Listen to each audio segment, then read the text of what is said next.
And spending your Wednesday morning with us.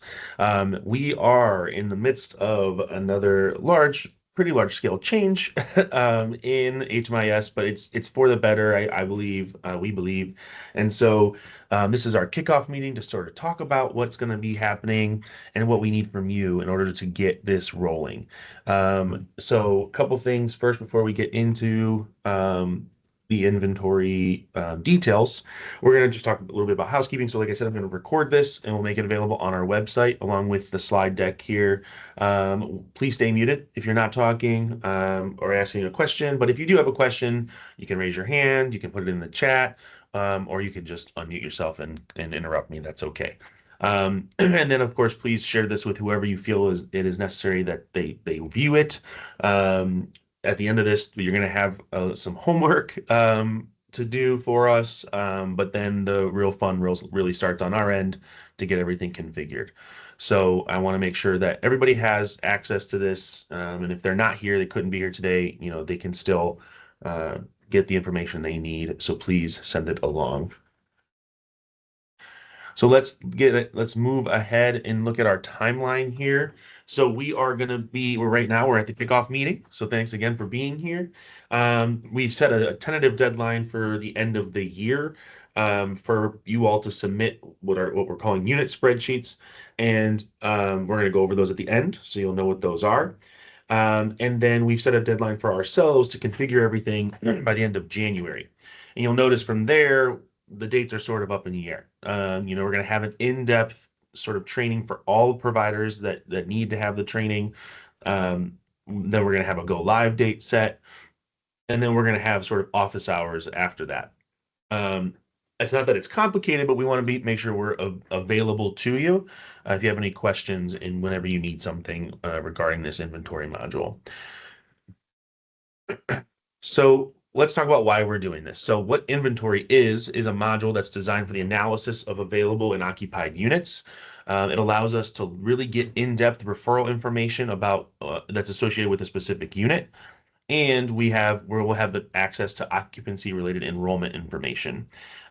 So right now, right, we don't really have a great way of tracking referrals to PSH, right? We slot in our Tuesday meetings and we keep the spreadsheet, but there's really nothing indicating that the referral came from coordinated intake, that CE vetted that referral and passed it along. And so when we submit our CE APRs every year, it actually looks like we don't refer anybody to PSH, right? Which is obviously very much not true, but this is going to allow us to give HUD information about those referrals. How many referrals are we sending along? How many people we're getting housed, right? It's all going to be tied to specific units within each of the buildings and scattered site vouchers. So we're going to be doing this for the buildings and the scattered site vouchers.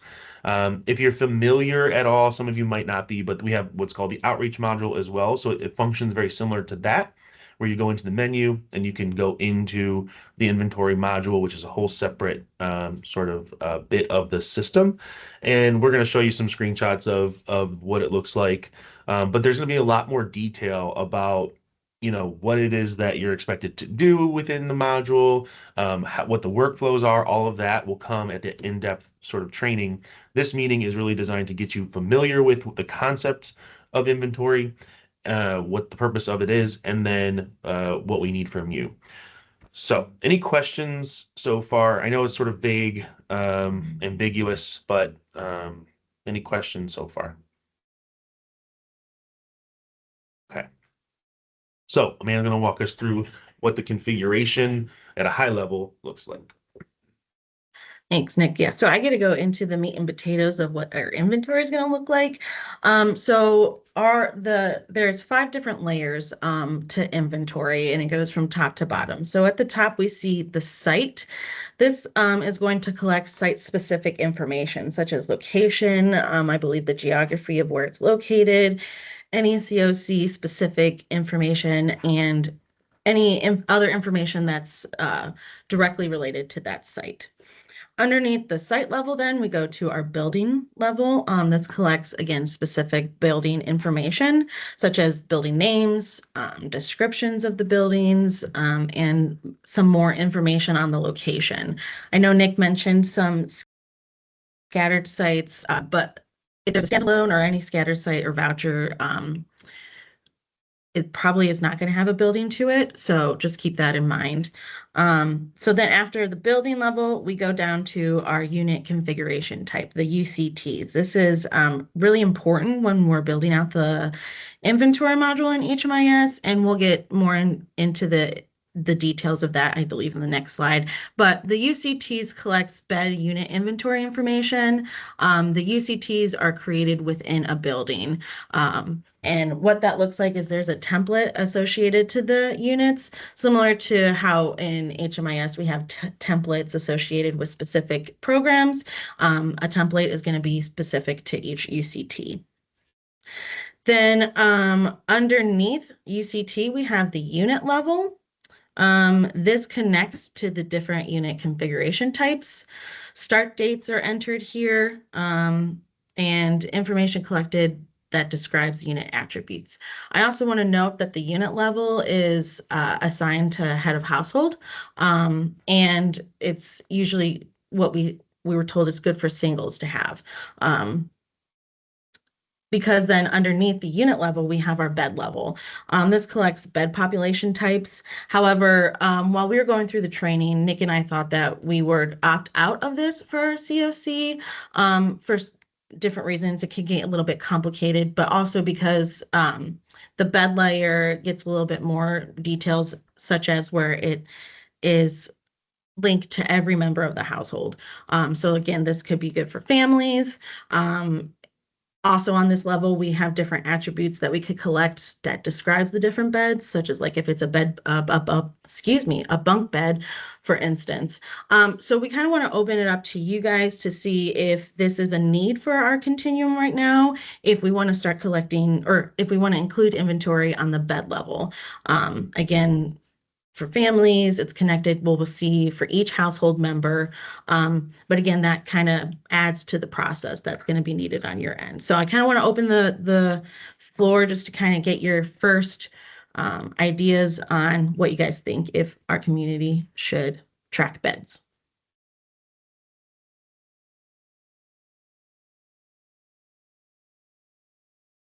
Any concerns if we don't track beds, if we opt Um, out of this? I just had a question, like in reporting outcomes or tracking or all of that. Is the bed inventory something that needs to be reported on, or is there any benefit in having that information broken down by the beds? Or, I mean, is that a need within our continuum? Yeah, yeah, I think that's sort of what we're asking, and I think, I guess just at a high level, right? We will be able to report out on beds if they're not included in this inventory module. They'll just be reported out on as they are now, which is just within each program. This uh, I don't think that there's going to be any reporting at a specific bed level that needs to come from inventory. Um, so we figured we'd stick with units just because then you just assign that head of household and we know, that it's assigned to somebody, it's occupied. Um, as opposed to we're not really this is not going to be used to be like tracking the number of people, right? We can get that information pretty easily other ways. But if it's something that you guys are like you all have interest in, right, as the housing providers, wanting to see how many beds there are in each unit, how many people are in those beds, is there a space available, is there a two-bedroom unit that has four beds and there's only being two used or something, right? Like, um, it could be that detailed. But that, like Amanda said, it requires a little bit more orientation on your side, right? Because you're going to have to really keep up with, and not necessarily you, Nikki, but the, the housing providers have to keep up with who's in there and when, right? Which you should be doing anyway, but um, now you have to do something extra, right? So Would that be needed if you have a family and you need a certain number of beds for children or same sex or different sex children, that kind of thing? we could get that detailed with it. We could say, we're going to get into this. There's custom fields that we're going to add, but so we could get that detail where we say, okay, it has to be this gender, that gender, whatever, right? Or it has to be this number. Well, the number of beds is just going to be naturally inherent, right? We're going to be doing that anyway, if we go to the bed layer. Um, but the details about those beds we can add and remove and edit anything we want to. So it really only applies to obviously families that have more than one person in them. And um, it wasn't necessary, I guess, on our end for reporting to track that level. Um, but we want to make this as useful to you all as possible.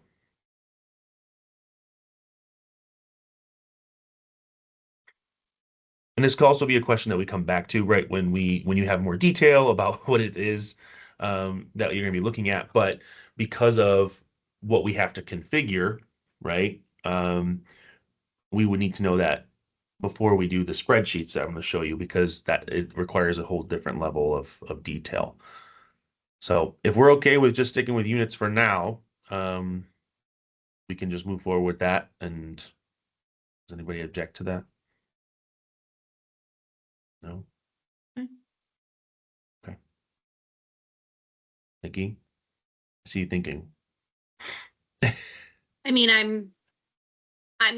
I don't have much skin in this game just Yeah. because it would be more on the providers. I Mhm. just, if we're still able to see that there's family members that are attached to different projects and that sort of thing, like that would still be accessible, like for our front door function, seeing that, oh, we have somebody that called us and they're part of a family and they're opening a voucher or I don't know, Yeah. that sort of thing. If that's still accessible, then Yeah. but I just didn't know, like, if the housing providers are already responsible for tracking that information, like knowing who's in the unit, like I'm always curious, like, what is the data, like how many, I don't know, like child how many school age children do we have enrolled in our Mhm. programs? Like, I'm always curious about that sort of thing, but if that's something that's Yeah. already being like tracked, then I mean, I Yep. think it would be of value to have that information for our community so that we can get a handle on. Yeah, and we can definitely get information like that other ways, right? And so I'm Hmm. happy to create something like that.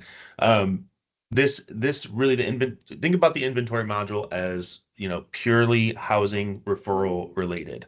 Uh-huh. Attaching people to a unit is essentially what happens, right? And then we have available information about when units are offline for some reason, and we'll be able to know what that reason is. We'll be able to track availability of units. So that's really what this is geared towards, to give us a little bit more detail about our actual unit inventory. If you want to know about the people in those programs, we can just build something that's separate from inventory. I had a question about like the tracking for like, and this is probably a very labor intensive data piece, and Mhm. I don't know if it's needed, but I'm just thinking of like when somebody's slotted, like when they're interviewed, when their inspection is, what is Mhm. like the length of time to flip the unit from move-in. And I don't, I mean, is that something that our continuum is tracking? So the housing offer form has all of those different dates, and if as long as they're being entered, we can do that. So that's a separate, yeah, that's sort of separate. But this inventory module will give us a better sense of how long it takes to flip units, right? Because there's going to be a start date, an available date, those type of things that we're tracking. Um, so that we'll be able to see sort of in real time, hopefully, right? When things are offline, why, and how long it takes for things to get moving. Okay. I'm also thinking like people have to sometimes go to orientations and that sort of thing. Yeah, Is that, I don't know. I'm just thinking because it's got such that. a process and then people fall off. And then does that Mhm. mean we have another voucher available? If, like getting Yeah, a handle on that kind of difficult to track. So, yeah. Yeah, and I think the goal too is like, right now we get these emails every Monday, and it's just one more thing that, somebody has to do when available units are, when there's available units. And we're hoping that this sort of takes the place of that. We'll be able to see what's available and when it's ready, right? Instead of having you tell us, we'll be like, oh, okay, we can go in inventory and we can see, okay, 10 units are available right now, they're ready, right? And then we can just easily assign people to these units as opposed to having to send out this blast email. And I mean, we're still going to send emails to the providers, but instead of Mm-hmm. sending these blast emails to Eden and back and forth with that, we can sort of use HMIS as the main referral source and sort of information sharing source. Um, we're So really this trying to would get also replace the spreadsheet then. it can. We're gonna I want to say yes. That's really the goal, right? Okay. Um, but the provide not all the providers have access to and won't have access to inventory.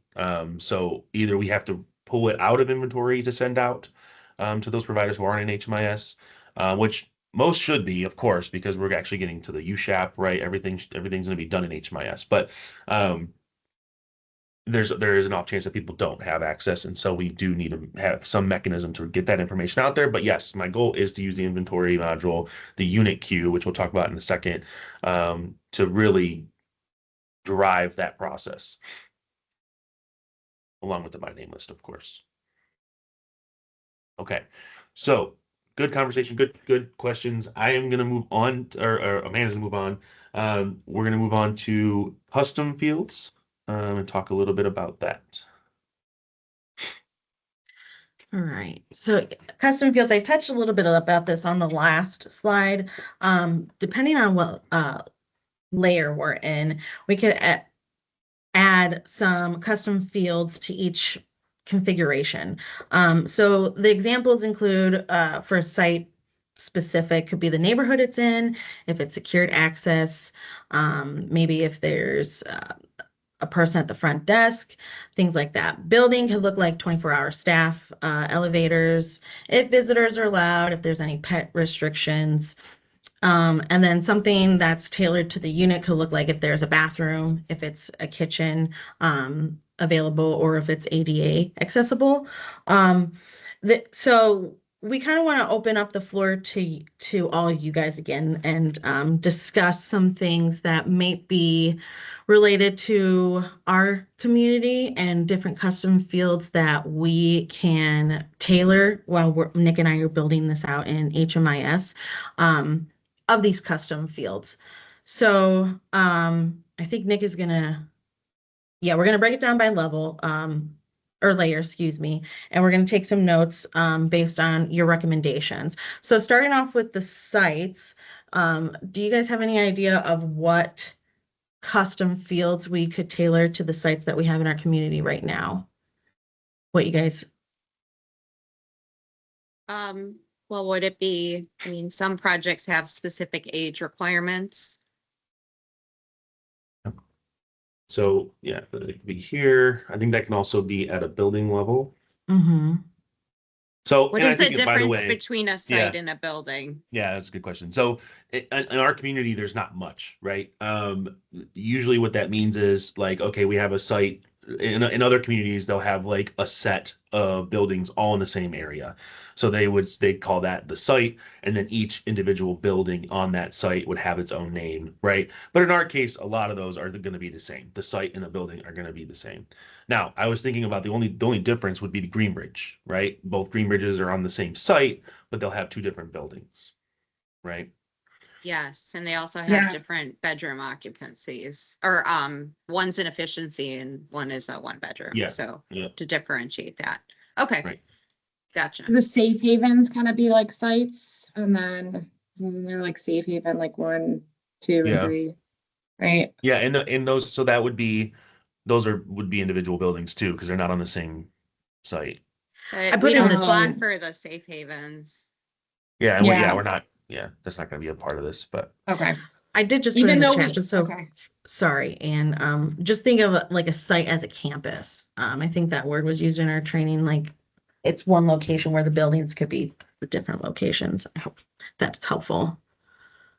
yeah. So I think a lot of the things that we come up with for sites and buildings are probably going to, like, for sites would also apply to a building, and we might even just put it on the building level, depending on where it makes sense. So we can think about those sort of together right now. Anything else or other Uh, things that we want to track? Disabling conditions specific. Like what? Northridge has to have, the primary disabling condition has to be mental health. Got it. Didn't I put in the chat, east or west? Like what side of town? East or west, okay. That's location. T. So I know that you talked about the 1 bedrooms and the efficiencies because that would be included, right, in the units. Yeah. Because that's like a deal breaker for people who are like, I just want any building that has a 1 bedroom. Yeah, yeah. Um, So what when we pass out these spreadsheets, and again, we're going to go over them. What the UCT is what Amanda was talking about was it's a template that is created based on the information you're going to give us for each of the units. And there's going to be obviously many units that share the same UCT. And what the UCT unit configuration, right, is that information. Is it a 1 bedroom? Is it a SRO? Whatever, whatever. I don't even know if we do those anymore. Is it a 1 bedroom, 2 bedroom? Is it for a family? Is it for a single? And then it creates sort of a code for us. And that's the template that we've used and we apply. And so we can pull all that information and you'll be able to see that on the dashboard. So so that, is that where if it would be like a CMHA unit would also be Mhm. noted? Okay, Mhm. so the subsidy type for the PSH building. yeah, I'll put that on here. I think that's something we have to do, but I'm gonna put that at the unit level. Also going back to the buildings, and I know that this also might be specific again to Northridge. And I don't know about Cogswell, but I know that like Northridge doesn't have a kitchen.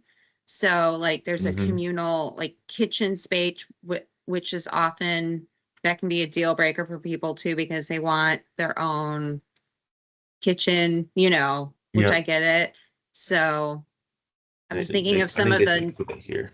nuances that are in the buildings, right? Mhm. And like they all have their own bathrooms, correct? Or do any of the PSH buildings? Okay, they all have their own restrooms. Um, So some of the I put ADA because I know I want to track that by uh-huh. the unit on the unit level. Um, I think do all the buildings have 24-hour staff? Yes. Okay, so that's not something we need to track. Elevators, they all have them, or do we need to track that? Okay. Um, Northridge doesn't, right?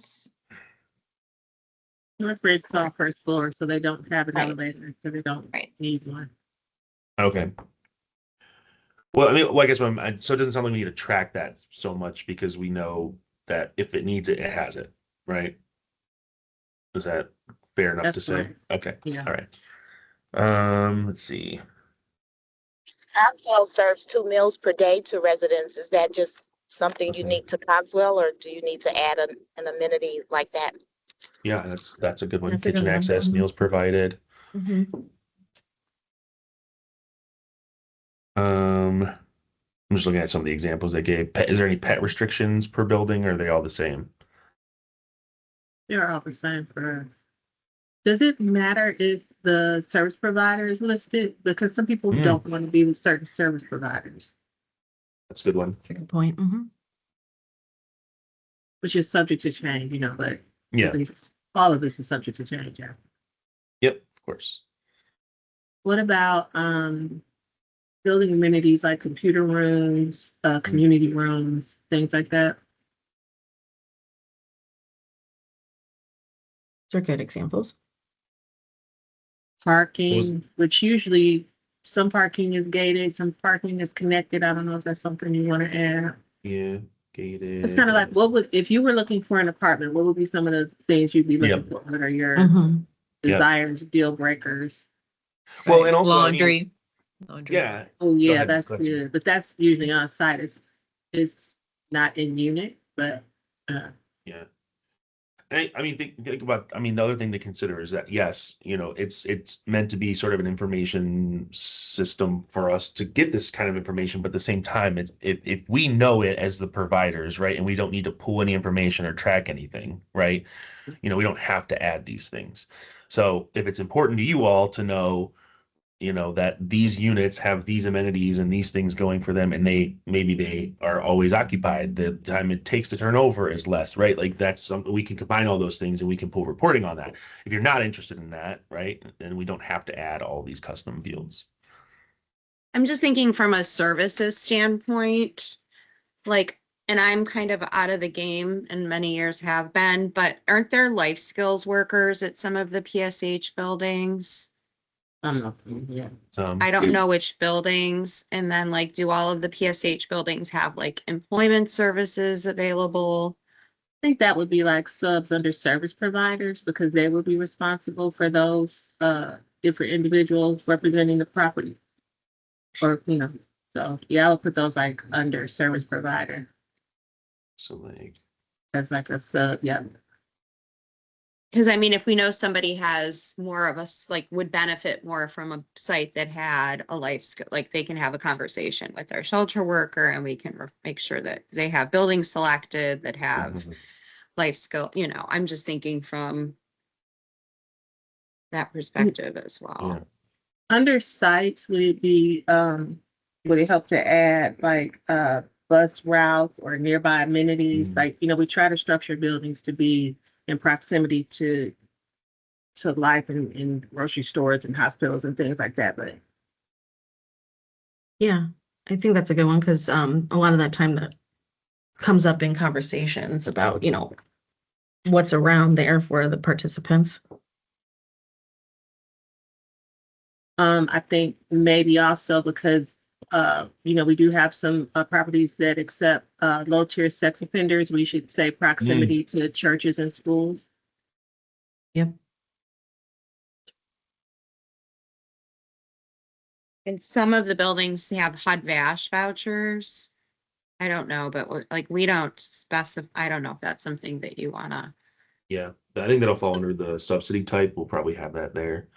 Okay. Yeah, I or do the, think I think I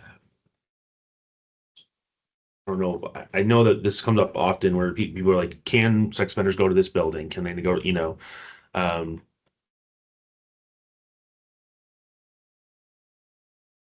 so I think Yeah. that's something we can probably track.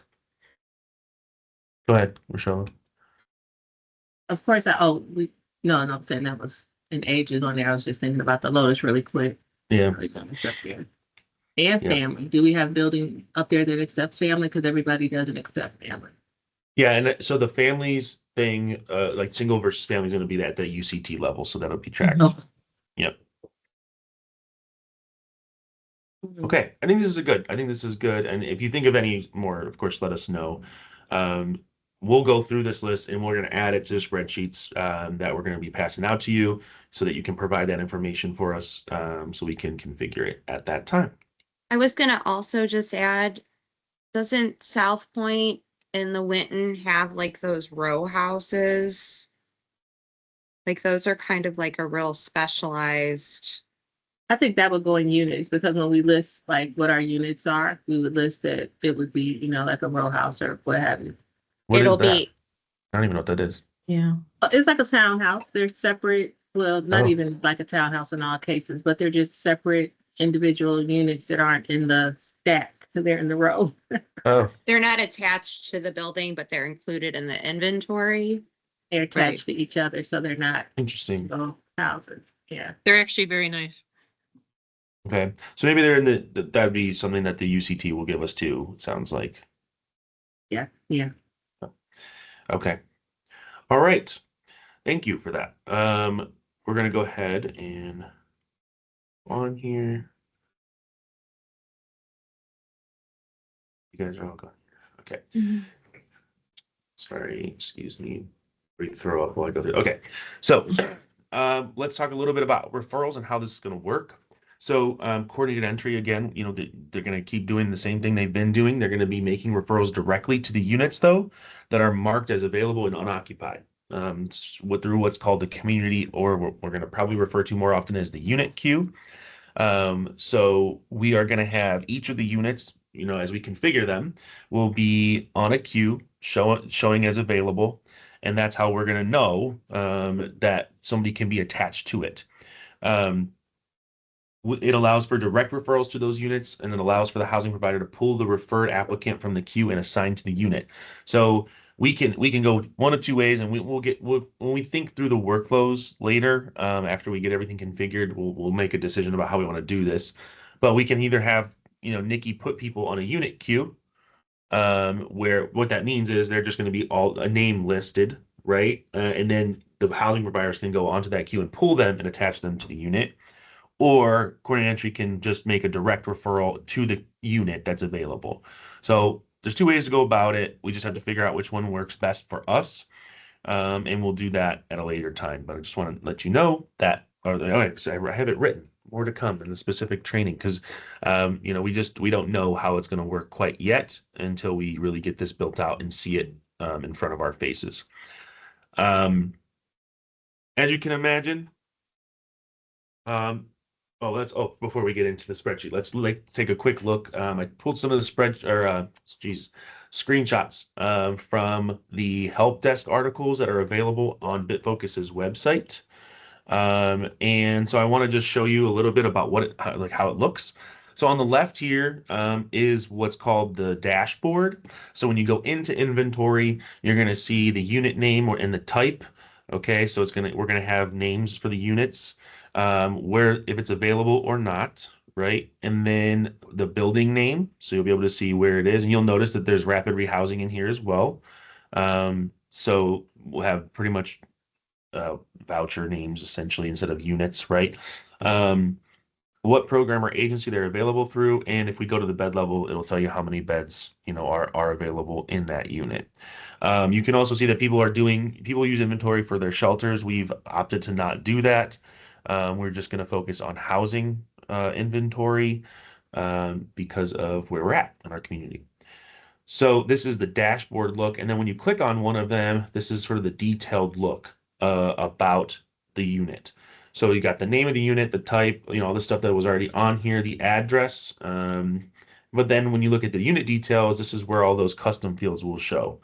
Is it ADA accessible? I don't know what Crone is, but we could put whatever we want on here, right? All the things that we just listed.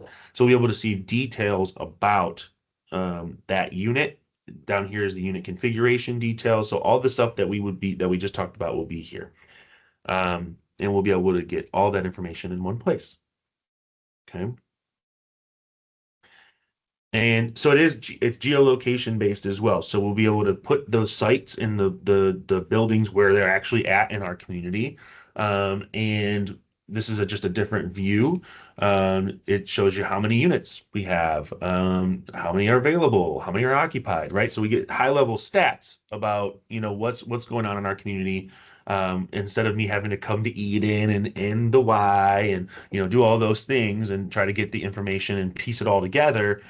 We really have a good sense here of what's going on as in real time. So this again on the left here is just another way to look at the units, right? It's sort of like that dashboard view. But I'm excited about this because we're gonna have data at our fingertips, right? It's something that we don't have available to us readily at all times. And if we keep up with this could be a really, really good, useful tool for everybody to really communicate, like I said, in real time through HMIS, right? Any questions about how it looks? So the staff that would be doing this would be the HMIS staff at the respective agency, like that they would be entering what's available. And then Yeah. CE would be, or HMIS at Frontline would be submitting who the person or providing a referral or whatever for that specific opening, right? Right. Yep. So these, if I go back real quick. So this is sort of it's kind of what the unit queue looks like as well. But these units will be there, right? And what you'll do is again, we have to figure out how we're going to do the referrals. But let's say just for the purposes of our conversation now, coordinated entry identifies a person for this available helpful room unit, right? And they would push that referral right to that unit, right? They could do it that simply. And then the housing provider on their end will sort of enroll them, and then it becomes occupied in the system. And then you don't have to worry about, doing anything else. So really the front end of this is going to be really labor intensive on your end in terms of getting us the data that we need, but on our end really, because we have to build all this out. But after it's built out, there really isn't much to do other than to track people coming and going. And you're already doing that, right, with your enrollments and your exits. Um, Once we build it out, it's there, right? So up front, it's going to feel like a lot, but when in your workflow, it shouldn't be but a couple clicks. I also just want to add too, that's kind of why this kickoff meeting is important to kind of just get you guys um a little bit more familiar with the inventory module, because once we do get this built out and it's live for you guys to go in and update it, there's really not much changes that we can do. We're going to have to, like, if something big is needs to be changed, we're going to have to go back to BitFocus for assistance with that. So that's why, these these preliminary meetings before we go live are really important.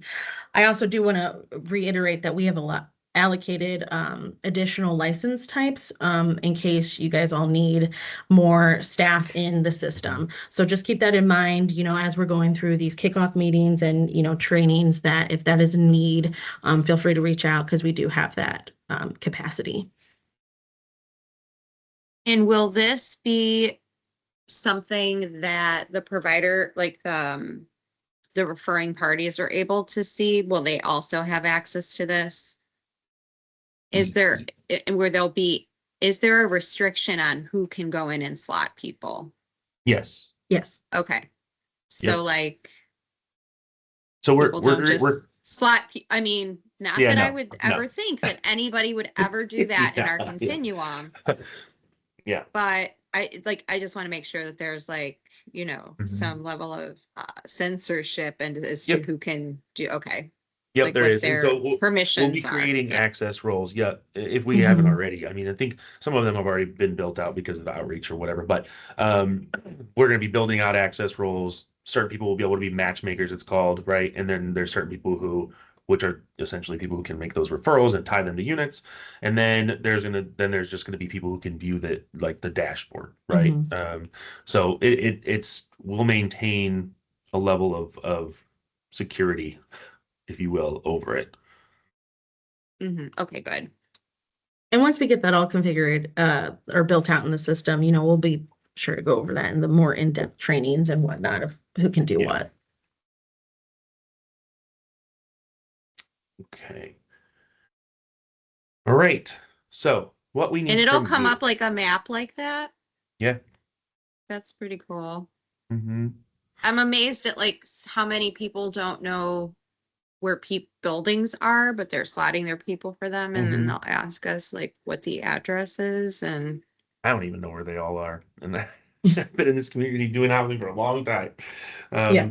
Yeah. So this will be okay. good, right? I mean, and then like all this detail that we were talking about with custom fields to collect all of that, right? And to be able to see it as a provider, and you can just say, hey, here's the unit here's the building, right? And here's all these things that are cool about it, right? Um, that's something that maybe they don't even have available to them in real time, right? They're like, hey, Cogswell's open. Well, what's Cogswell? Let me ask somebody, right? Like, so, I mean, I'm sure that happens all the time. So, to have it available to people to see as quickly as this is going to be good. So, I think this is great. It will really help, and so especially in working with the guests, clients, participants, whatever you guys mhm, call your people, mhm. to help them like really feel like I'm in a housing selection process, Yeah, not Mhm. just giving them an address, but making them feel like everybody else when we go to look for some place to right. live. Yep. Mhm. It is. It's like yeah. It reminded me a lot of the days of me going on. I don't remember the name of it now, but there was a website where you would go on with your clients and you would look at what's available and it would give you all the detail about them. I mean, it's like essentially the same thing, right? Where you can Mhm. log in, you'll be able to see this with somebody, and you can say, here, like here's what we have available, or what are you interested in, right? We would hope to know that ahead of time because we're going to be slotting people for that, but Yeah. Mhm. but if somebody had questions, you can find those answers, right? So this might be I'm just thinking, like, this is probably a very sophisticated notion that I have in my head of like having, because right now we have the BNL and people like we slot based upon, VI and buildings that they choose and all of that sort of thing. Is there a way to like have like a wait list for each building based upon what people have chosen, filtered by their BNL?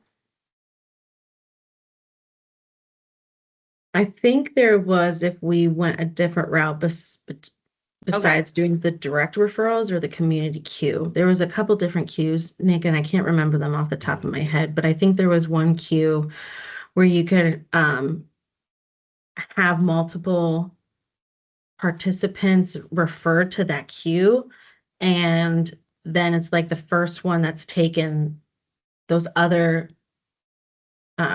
participants would then wait in, I guess, in that wait list for that building, if I'm remembering that correctly. But that was a different process that we decided Okay. to forego for our community. Yep. Okay. I was just curious. I mean, like that is a very like sophisticated and, multiple buildings. People have choose multiple buildings and like what that looks like. But it would almost be like we have a unit at Northridge and this person's 53 and they have the highest vulnerability and they have a primary mental health disabling condition. They're next. Yeah. Yeah, Okay. I think, That's I think interesting. we decided against that route just because while we were going through the training, it just seemed a little bit more confusing and this process could get a little bit more muddled with having Yeah. all those people I don't want to get work referred. myself out of a job either. So, Yeah, right. Yeah. by Careful, suggesting be that. careful what you So, wish for. Right. right. We're all going to be AI pretty soon Yeah. anyway. So, Yeah. Don't worry, Nikki, there will be other problems to solve out here. Yeah. I know. Yeah. They're never ending, aren't Always they? is. This is good. All right. So what we need from you. So we're gonna get into the spread. I'm gonna show you the spreadsheet, and then we're gonna be on our way. But so what we need from you all to get inventory configured is this unit information data collection spreadsheet. It's gonna help us essentially. What it does is it takes information that you're gonna input and creates those UCTs for us. And that's important because, like I said, they're templates. So there's going to be buildings that share UCTs, right? Or the UCT is assigned to a building because there's 10 one bedrooms, 10 two bed, whatever, right? And it'll create sort of a code for us that we can then assign to the buildings as we need to. So I mentioned at the beginning of the meeting that we've set a sort of tentative due date, and I think it should be plenty of time for 12/31 so the end of the year essentially to get this back to us. So let's look at it real quick. And I created one for Humilia Mary, is just like make it really simple. It's one building. It's pretty simple. Let me blow this up a little bit. So there's instructions on the first tab. This is something that BitFocus created. It has the directions on it for you. If you have any questions about what any of this means, there's a glossary at the end. So I'll try to go over it as much as I can, but it's pretty detailed here in the instructions. So you should be hopefully pretty easy to follow. But the first tab is about the sites and the building. Okay. So for Humilia Mary, right, the agency name is Humilia Mary. Program name is Opportunity House. That happens to also be the name of the site. It is active, and you'll know in some of these cells, there's going to be a drop pick list. So you don't have to type anything crazy. If you're in a cell and you see a little arrow come and drop there, don't type anything, pick it from the list. Okay. You'll give me the address. There's another address line, the city, the state, the zip code, and again, another drop list here. Is it a single site, single building, single site with multiple buildings, scattered site with multiple buildings, or standalone units? Okay. Then we get into the building information, which of course is going to be the same for Opportunity House. Okay, so I didn't put it all in there. And then we're going to put those custom fields that we just talked about, whatever we decide to go with, we'll have those listed here. And you'll just fill that in. Okay, so that's the sites and the building. So there should be just one line for each of your buildings in each of your sites. Okay, where things get really weird and confusing is we have to know by unit, right? So when you go to this tab, we have obviously it's going to be listed. I don't remember how many they have. So they have 11 units in that building. Um, you're going to tell me what the unit name and number is. Okay. Um, do most of the unit names and numbers start, are they usually like three? Are they different? Is it three numbers, or how does it work in most of the buildings? A lot of buildings are It's just three gonna- numbers, but some will be addresses, because like some of ours are townhouses and things like that, so. Okay. Yeah. Just So depends. scattered site's going to be different, right? So there's No, like, not, some are associated with no, no. buildings. PSH, So yeah. like South, some PSH too. oh, you're talking about So the like row South houses Point or has some whatever. Yeah. townhouses and Right. things Got you. like that. Got it. Okay. Perfect. So yeah, so we're gonna put the unit name, the number, whatever you want to call it, whatever you call it is fine. We might streamline it on our end. We won't change anything, so you won't know what it is, but we might have add a 0 at the front or something, just because when we go to sort it in the system, it'll be off if we don't do it a certain way. But anyway, you'll notice when we do that. You'll give us the status of that unit at the time that you're turning it in. So it's either active, inactive, or offline altogether. Inactive would just imply that I can't remember actually now what that means. Hold on. Do you remember, Amanda? Because I'm like Yes. Yeah, inactive. Hold on, I was just looking at my notes. Sorry, guys. Offline is offline, it means that that unit is not available to be slotted in the future. Or like say if it's needs repairs or it's not included in the funding source, that's offline, whereas it's not ever going to probably be coming back online. Inactive means that it's if they're like waiting for a turnover between participants, or you need to wait for like the cleaning of the space or any type of maintenance that may keep it inactive for a short period of time. And then active obviously is if it's available for move-in. Thank you. So what status is occupied units? So I was gonna say this, does this list include every unit in the building? Yes. So then we do have to identify vacant and occupied units. Yeah, I need to. It's gonna be. It might be that too. I've got to find it. I think it is the inactive as well. Excuse me, I misspoke. So it's if it's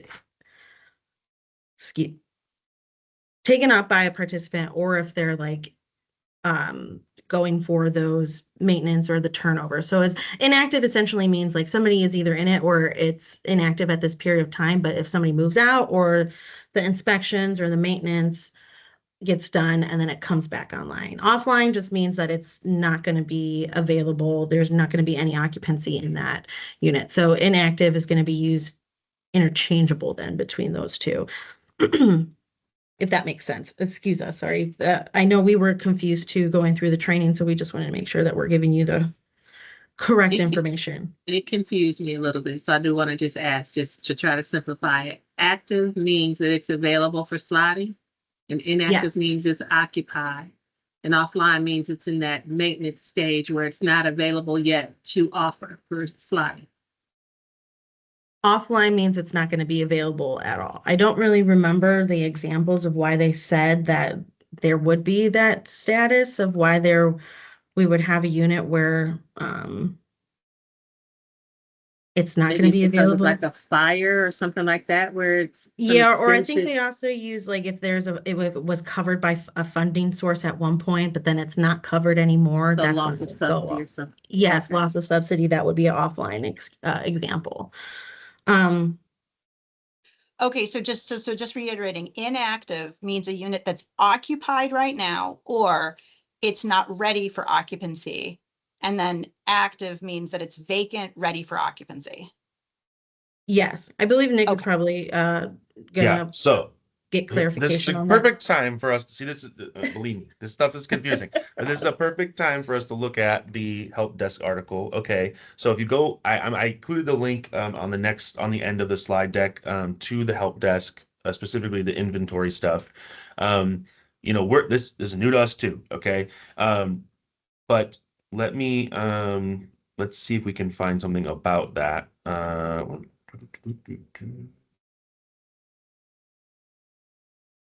right.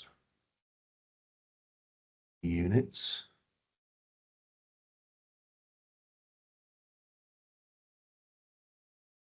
So there we go. Active, the unit is active and ready for use. Inactive, the unit is not active. However, the unit will not be deleted because the user needs to retain historical information. Inactive units will not appear in the inventory dashboard. Offline is that the unit is temporarily unavailable due to maintenance or another specific reason, but is expected to be online again in the future. And that's where we will select the reason why it's offline. So inactive got is the those more switched. permanent. Yeah. So inactive is the more permanent. Okay. And offline is that it is Temporarily. temporary. And I'm now thinking about this for the purposes of the data collection. I all of them are gonna, if somebody's in it, just mark it as active. Because what we're gonna do then after we configure it is we're gonna attach people to it that we know are in them, and that's when it's gonna be occupied or not. So this is not identifying anything about if somebody's in it right now. This is just, are the units there? Are they available? Which if there's somebody in it, it's available, right? And then we will attach the people when we get it configured to market the occupancy status. Because I'm looking at my notes and there's this whole different set of options for availability, which really gets into occupancy. And that's not going to come until we have these units built out. So just mark them as active.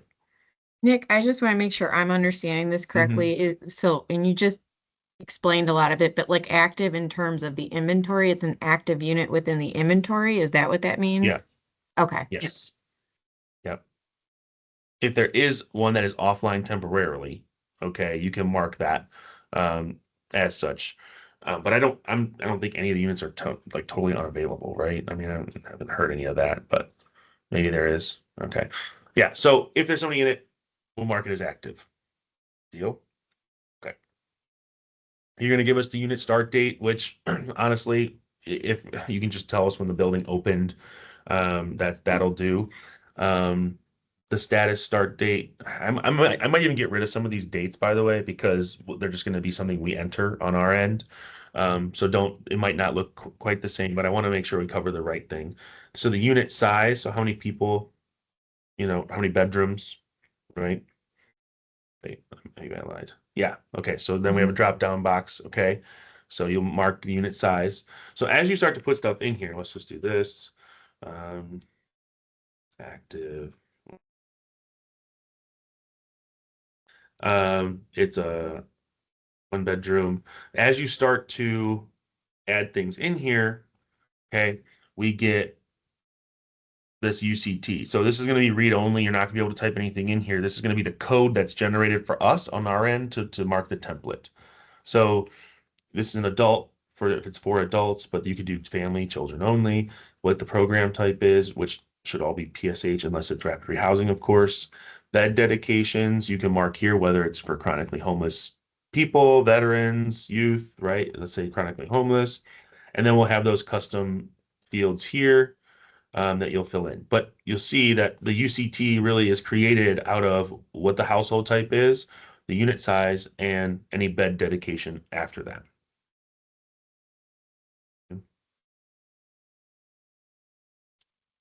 So that's pretty simple, I think, and straightforward for our buildings and our units, right? That we have within those buildings.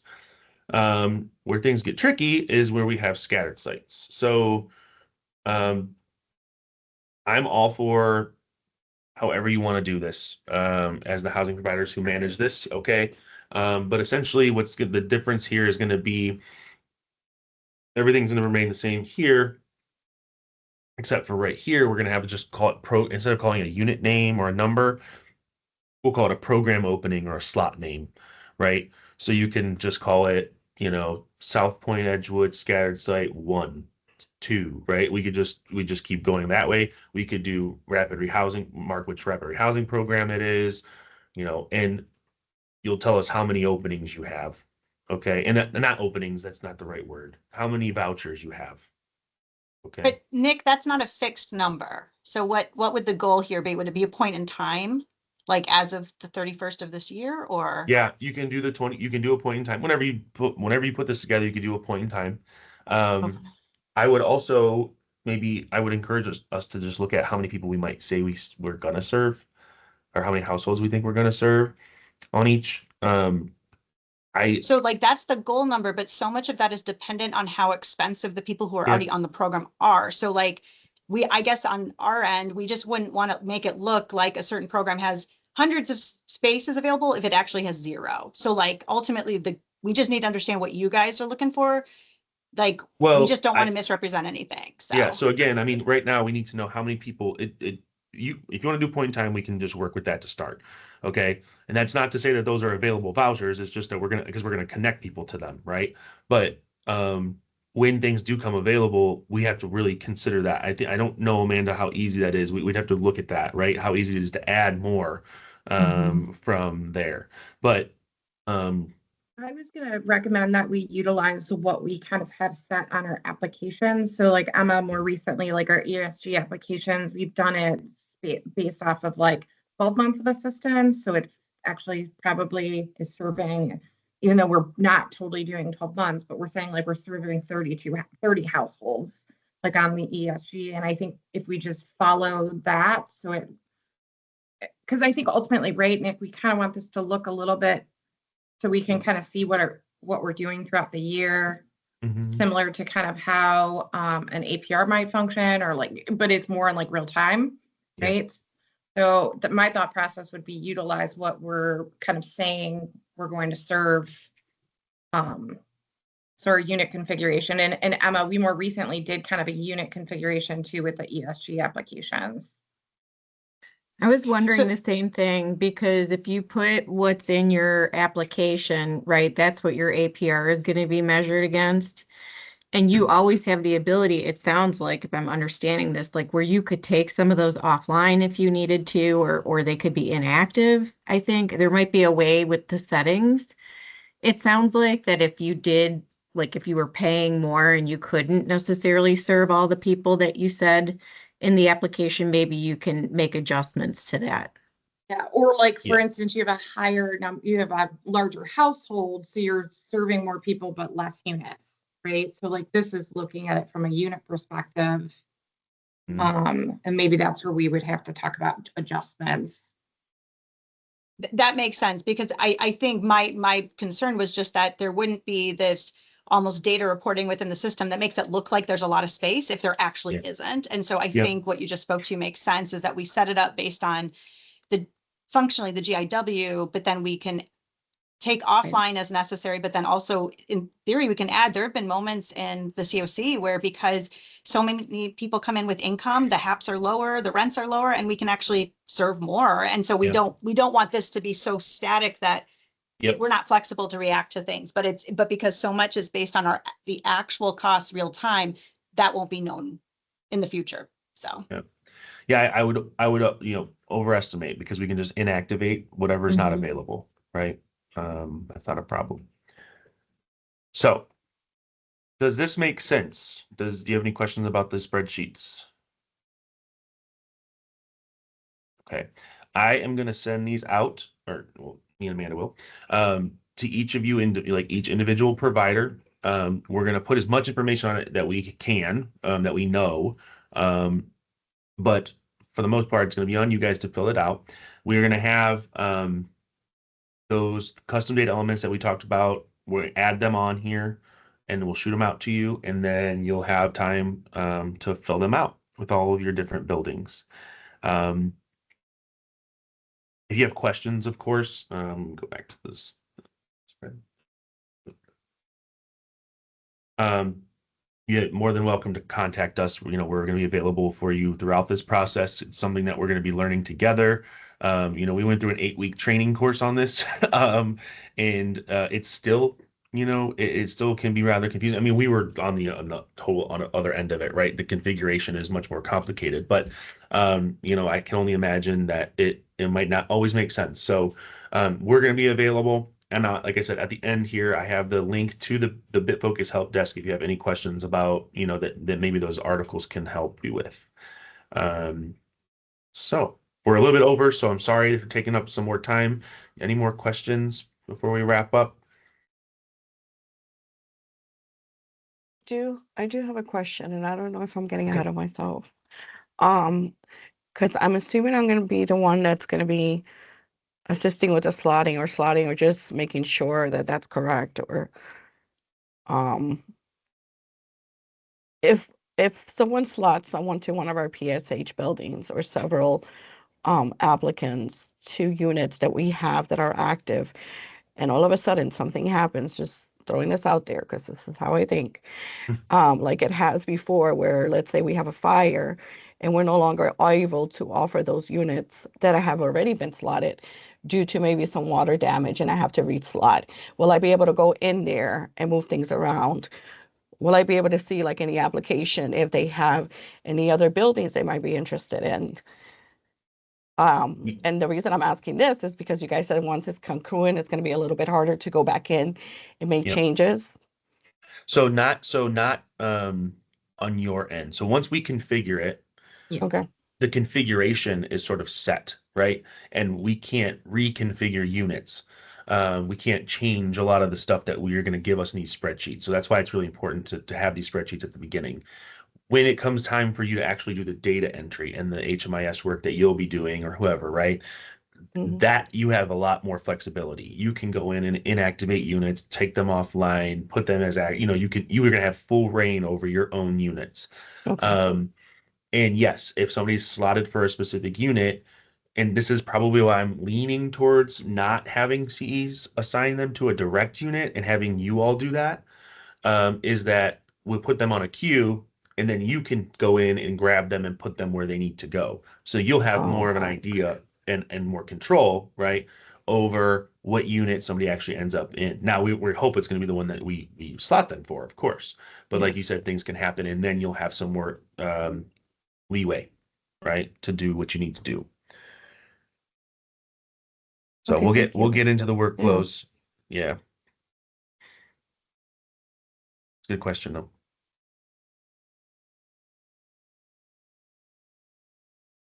Everything in HMIS can be fixed for you all. So, we always say that, right? You can delete something entirely. You could mess something up on your enrollment. You could mess something up on your inventory, right? We have the ability to fix that. It's just the beginning part of this where we have to build it out that we don't have a lot of that. Me and Amanda don't have that luxury. So, okay. Great. Well, thank you. Thank you so much. Oh, Thank Dorothy, you have you, a question? everyone. Okay. Thank All right. you. Thanks, everybody. Thanks for your Talk to you time. soon. Enjoy the rest of your Okay. day. Bye-bye.